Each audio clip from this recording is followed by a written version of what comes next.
நம்ம இன்னைக்கு பார்க்க போகிறது பிரம்மசக்தி அம்மனோட காயத்ரி மந்திரம் எப்படிங்கிறத நம்ம இன்னைக்கு பார்க்க போகிறோம்.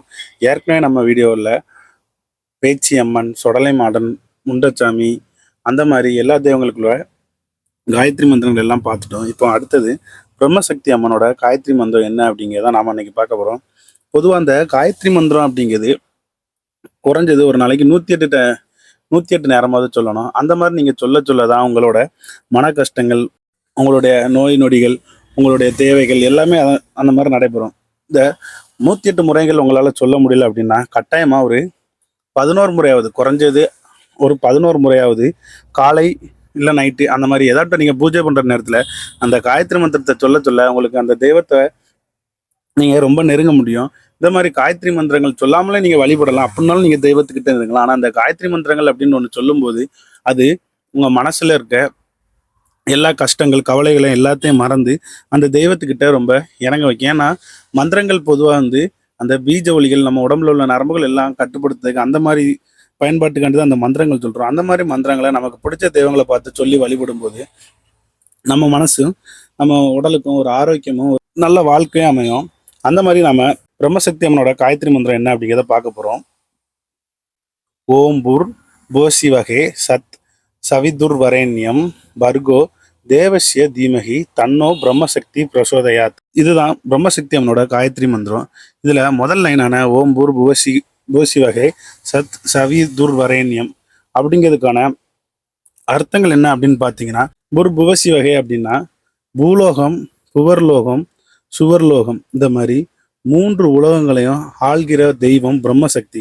அதாவது பிரம்மசக்தி அப்படின்னாலே சக்தி பார்வதியோட அவதாரங்கள், மறுபிறவிகள் அந்த மாதிரி தான் பிரம்மசக்தி அம்மனும். அதனால பூலோகம், புவர்லோகம், சுவர்லோகம் ஆகிய 3 உலகங்களை ஆளக்கூடிய தெய்வமே அப்படிங்கிறது அந்த முதல் லைனுக்கான அர்த்தம். அடுத்தால தத் சவிதுர்வேரேனியம் அப்படின்னா இந்த உலகத்துக்கே ஒளிமயமான சூரியனின் பேரொளியை உன்னை வணங்குகிறோம் அப்படிங்கிறது தான் அதுக்கான அர்த்தம். இது மற்ற தெய்வங்களுக்கு பார்க்கும்போது இந்த 2 லைனுமே இருக்காது. ஏன்னா பொதுவாக இந்த 2 லைன் இந்த படைச்ச தெய்வங்களான சக்தி, பிரம்மசக்தி, சிவன் அந்த மாதிரி படைச்ச தெய்வங்களுக்கு மட்டும்தான் அந்த மாதிரி வாக்கியங்கள் இருக்கும். ஏன்னா 3 லோகங்களையும் ஆளணும். அதனால அது மற்ற தெய்வங்களுக்கு இருக்காது. இந்த மாதிரி பிரம்மசக்தி அவங்களுக்கு மட்டும்தான் வரும்.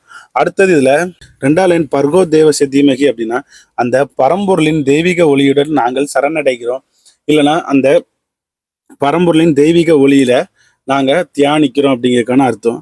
இதுல இந்த தெய்வீக ஒளி அப்படிங்கிறது பிரம்மசக்தி அம்மனை தான் அது குறிப்பிடுது.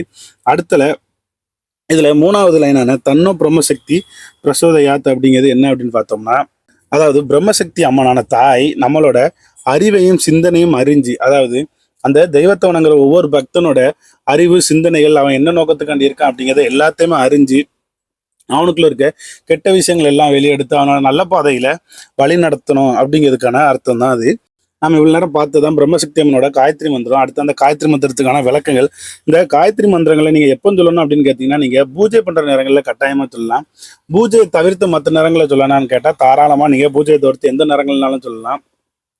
பொதுவாக காலை பூஜை நேரங்கள்ல, மாலை பூஜை நேரங்கள்ல அந்த மாதிரி நேரங்களில் நீங்க சொல்லலாம். அதை தவிர்த்து உங்களுக்கு மன கஷ்டங்கள் இருக்கும்போது, இல்லை ஏதாவது தீராத நோய், இல்லை ஏதாவது ஒரு கஷ்டம், இல்லை ஏதாவது ஒரு தோல்வி, அந்த மாதிரி நேரத்தில் உங்களுக்கு மனசு அமைதி கிடைக்கல, ஒரு சாந்தம் கிடைக்கல, அந்த மாதிரி நேரங்கள்ல நீங்க இந்த மாதிரி காயத்ரி மந்திரங்களை சொல்லி உங்களோட இஷ்ட தெய்வங்களான யாரா வேணா இருக்கலாம், உங்களோட இஷ்ட தெய்வங்கள் அந்த மாதிரி தெய்வங்களோட காயத்ரி மந்திரங்களை சொல்லி நீங்க வழிபடும் போது உங்களோட மனசு கொஞ்சம் இலகமாகும், கொஞ்சம் அமைதி அடையும், கொஞ்சம் சாந்தம் அடையும். அதனால நீங்க அடுத்த கட்ட வேலையில நகரலாம். இல்லை நீங்க அதே இடத்துல அப்படி இருந்த மாதிரியே இருந்துருவீங்க. அதனால இந்த மாதிரி மந்திரங்கள் சொல்லி உங்களை உற்சாகப்படுத்தி நீங்க அதுக்கடுத்த வேலையை பாருங்க.